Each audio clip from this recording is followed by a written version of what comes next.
Welcome to section 8.3. In this video, we are going to be taking what we've learned in the past couple sections.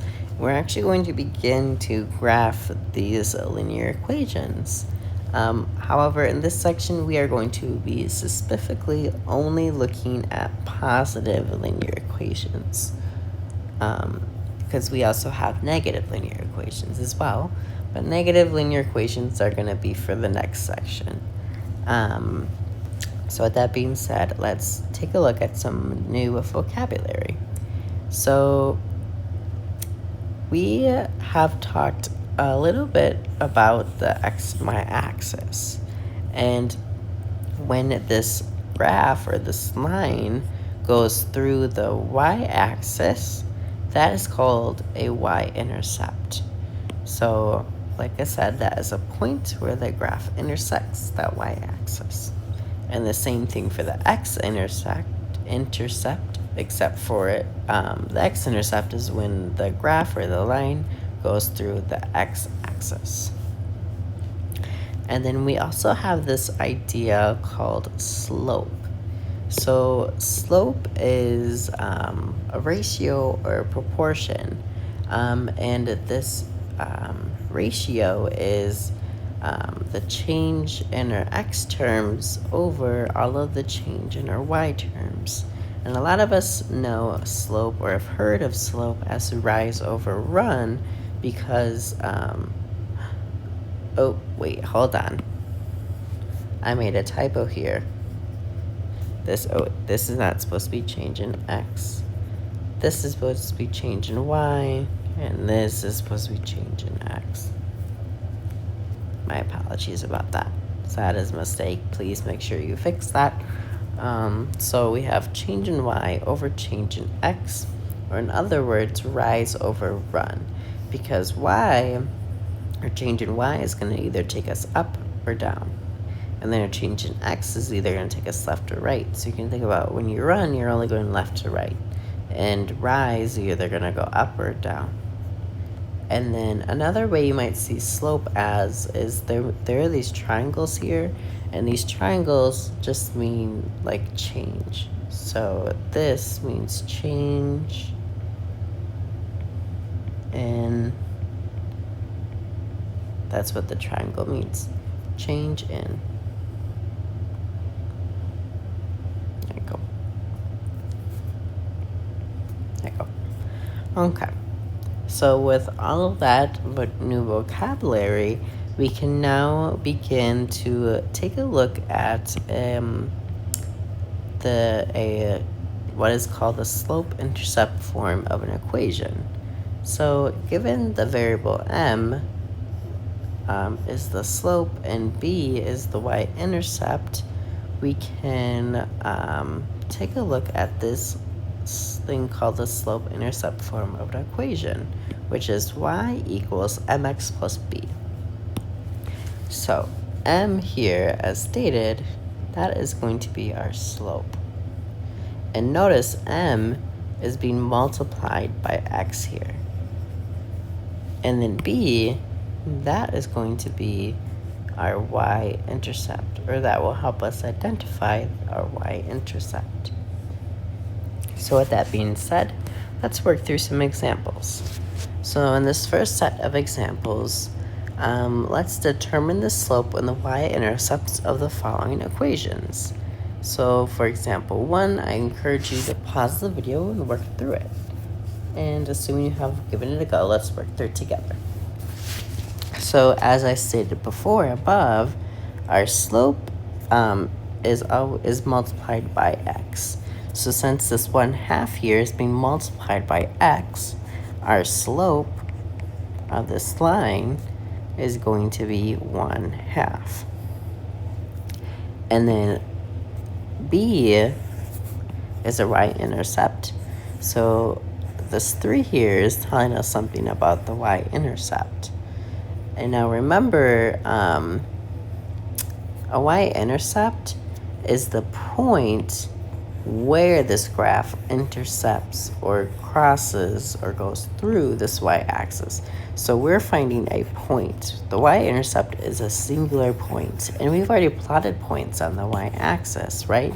So this here is telling us that y is going to be 3 and x is going to be 0 for our y-intercept. So the point should look like 0, comma 3.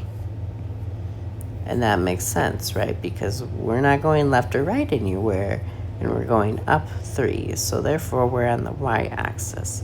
So at that point, 0, 3, that's where this line crosses through it. All right.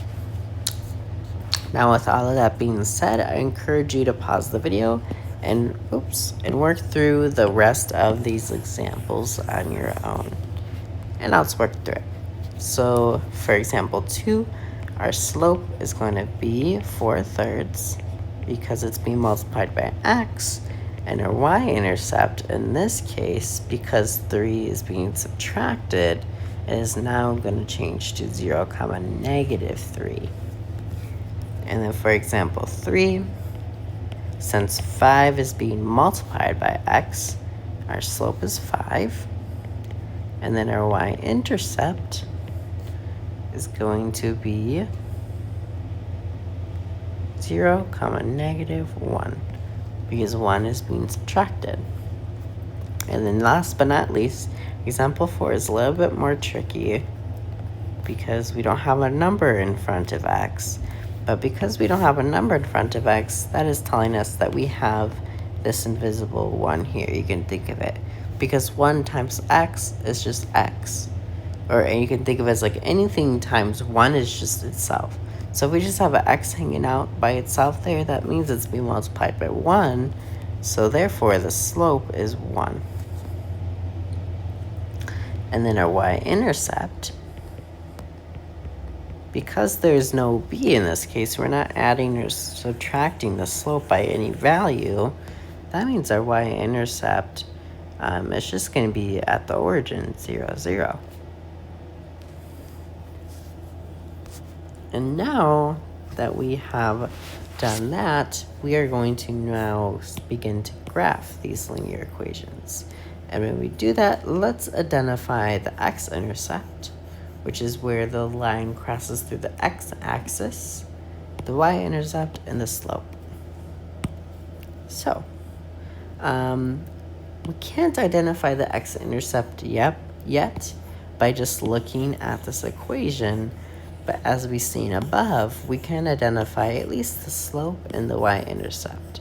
And once we have that, we can begin to graph it, and then we can find where our x-intercept will be at from the graph.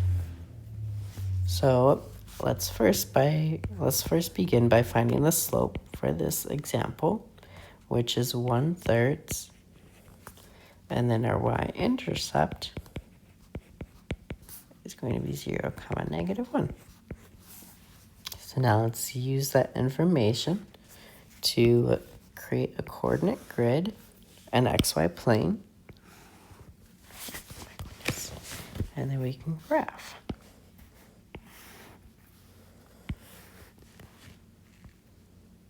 So this is our x-axis.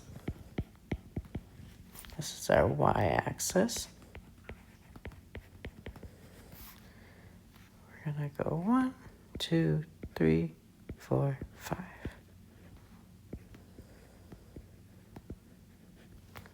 Go 1, 2, 3, 4, 5. -1, -2, -3, -4, -5. And then we have -1, -2, -3, -4, -5. And then from here, let's start by plotting this y-intercept, because as of right now, that's the only point we know on this graph. So we're gonna go down -1, so this is our y-intercept, and then our slope is 1/3. Now recall, slope is y over x, or the change of y values over x values, or in other words, rise over run. So this means we're gonna rise or go up by 1 value on our y-axis, and then we're going to run 3 in the x-axis direction. So we're going up 1, and then because 3 is positive, we're going to go right towards the positive numbers. So we're going up 1, and then we're going to go right to 3. 1, 2, 3. So this is going to be a point here. And then we can also plot another point. We're going to go up 1, and then we're going to go right 3. 1, 2, 3. Now there's no, I didn't draw a dash for this, but that'd be here at 6, when x is equal to 6. And then we can also go backwards, and we can go down 1 and left 3. So we're going to go down 1 and left 3. 1, 2, 3, which that will be a point here.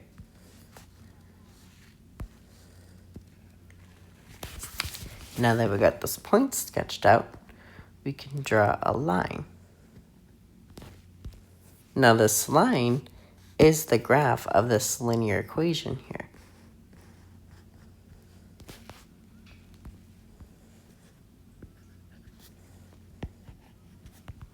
And then if we look, this is the point where this graph crosses through the x-axis, and that is our x-intercept. So our x-intercept is at the point 3, 0 from this graph that we drew.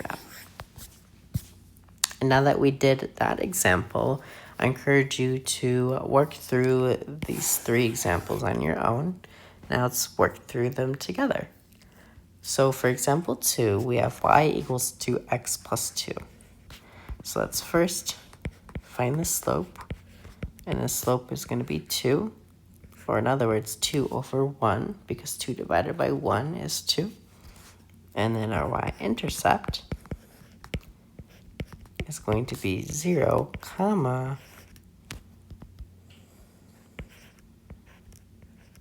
2. I would also like to say, for the slope, if you said that the slope was 2, that is also completely correct. The only reason why I did this, put it over 1, is because now that we are graphing these equations, it's helpful to know that we're going to rise 2 and we're going to go right by 1. So it's helpful to put it in fraction form when you're first learning how to graph these equations. Okay, now let's graph this, and then we can find out what the x-intercept is.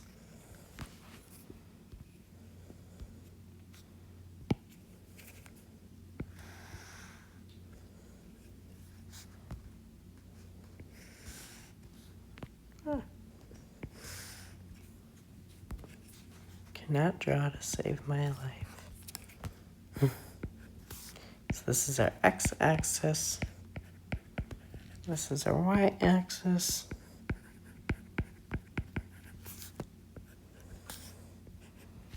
Draw a check mark. 1, 2, 3, 4, 5.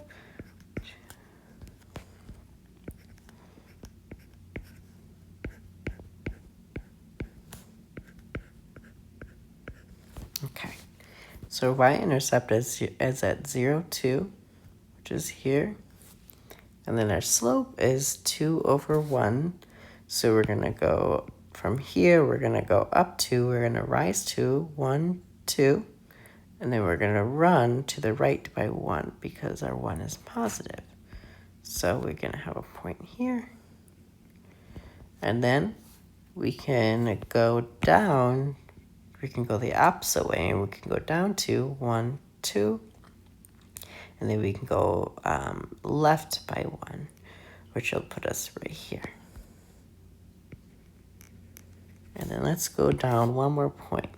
So we're going to go down 2, 1, 2, and we're going to go left 1, which will take us here. That's a little bit off. There you go. So from here, we can now sketch out this linear line.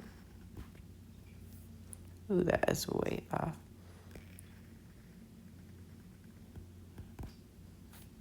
There you go. It's a little bit better. Not the best at trying. But this is a good representation of this line. And then now from here, we can identify the x-intercept, which is going to be 1, 0.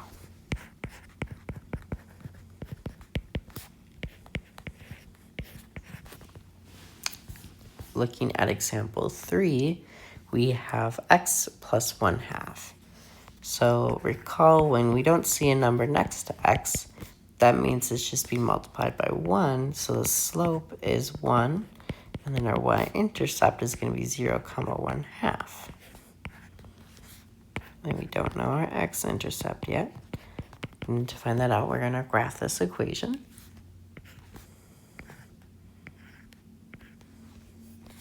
So let's draw out an axis, or an xy plane. So we have x, y,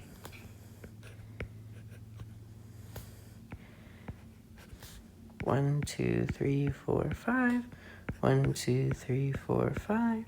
1, 2, 3, 4, 5. 1, 2, 3, 4, 5. Okay.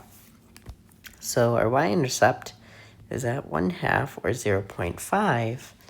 And then our slope is 1, or in other words, 1 over 1. So we're going to rise by 1 and go left by 1. So we're going to go up 1, and we're going to be here this time because we're starting at a half. So we're not starting at like a nice whole value. So we're going to go up to here, and then we're going to go right to 1, which will take us about here. And then I'm going to go up a half again, like this, up another half, go here, another half, go here, and then from here, we're gonna go down by 1, then we're gonna go right, or left, my apologies, 1, and then we're gonna go down 1, left 1. Actually, hold on, I made a mistake. This would be about the point here, and then here, here, and then let's do one more. About halfway here, and then left here. And there is our line.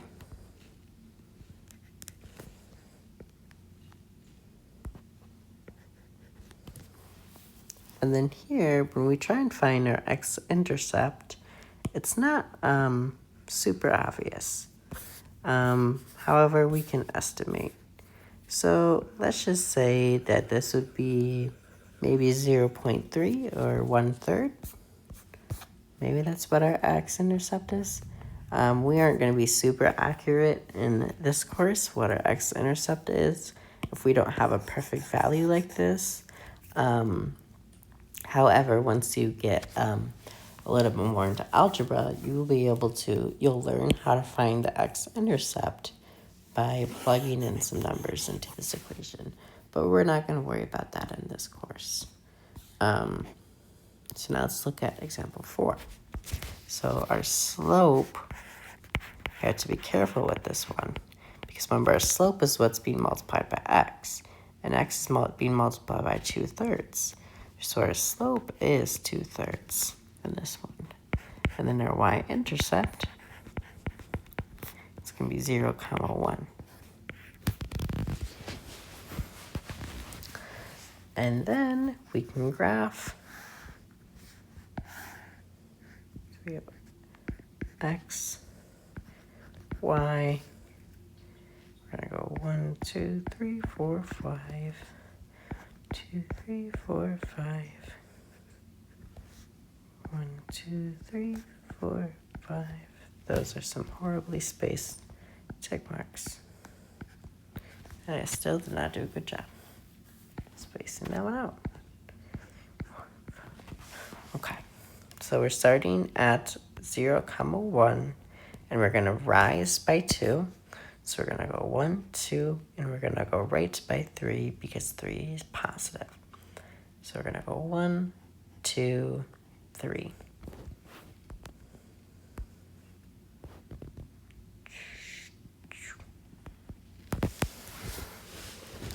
And then we're going to go down by 2. So 1, 2. And we're going to go left 3. 1, 2, 3. And then these are enough points to just get a rough sketch of this graph by hand. So like something like this. So now let's approximate this x-intercept. So we can maybe say it's about like 0.8. About. And if you did this on your own, anything around the value 0.8 is also acceptable for this course. So we would have an x-intercept of about 0.8, 0. And now, for these last couple of examples, we're going to be going the opposite way, and instead of being given an equation and graphing it, we're now going to be given the graph, and all we have to do is just write out the equation. So I encourage you to pause the video and work on this and this example here. And assuming you have given it a go, let's work through it. So we know that the general form is y equals mx plus b, and m is our slope. So we can first start off by finding the slope. So I always like to start at the y-intercept because that's the easiest, and then I like to look for an obvious point that I can see that as a point. So I'm going to go with this here. So I'm starting at 3, so I'm going to go up 1. So we're going to have a rise of 1. So I'm going to say m equals, or slope equals 1, because that's a rise, and then over 1, 2. So our slope is 1/2. And then b, our x-intercept, is going to be -3. So once we plug those values in, we're going to get y equals 1/2 x minus 3. And that is our equation to the line. And looking at this one,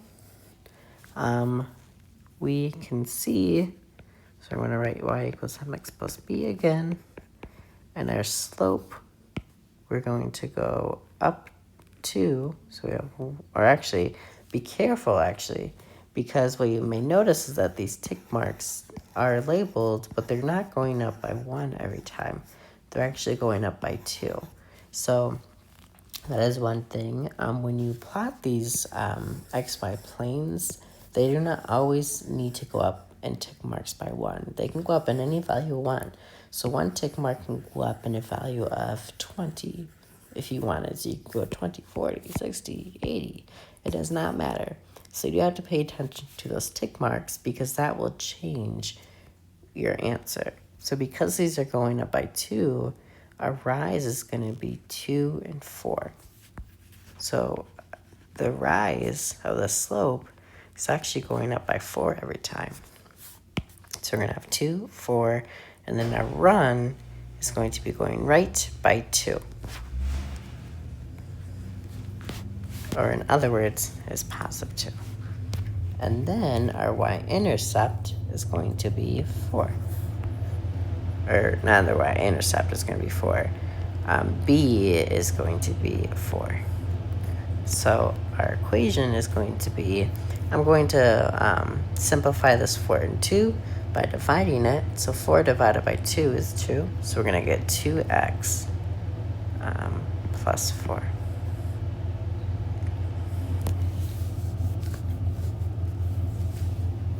So that is our final answer. Now we have our last couple final examples for this one. So now all we're doing is all we have to do for these ones is just write out the form or the equation just given this information. So since our slope was 3, we're going to be left with y equals 3x plus 11. And that's our answer. And looking at this example, slope is -1, so I'm going to say y equals -x. And then I'm going, since the y-intercept is -2, we're going to subtract 2, and that is our answer.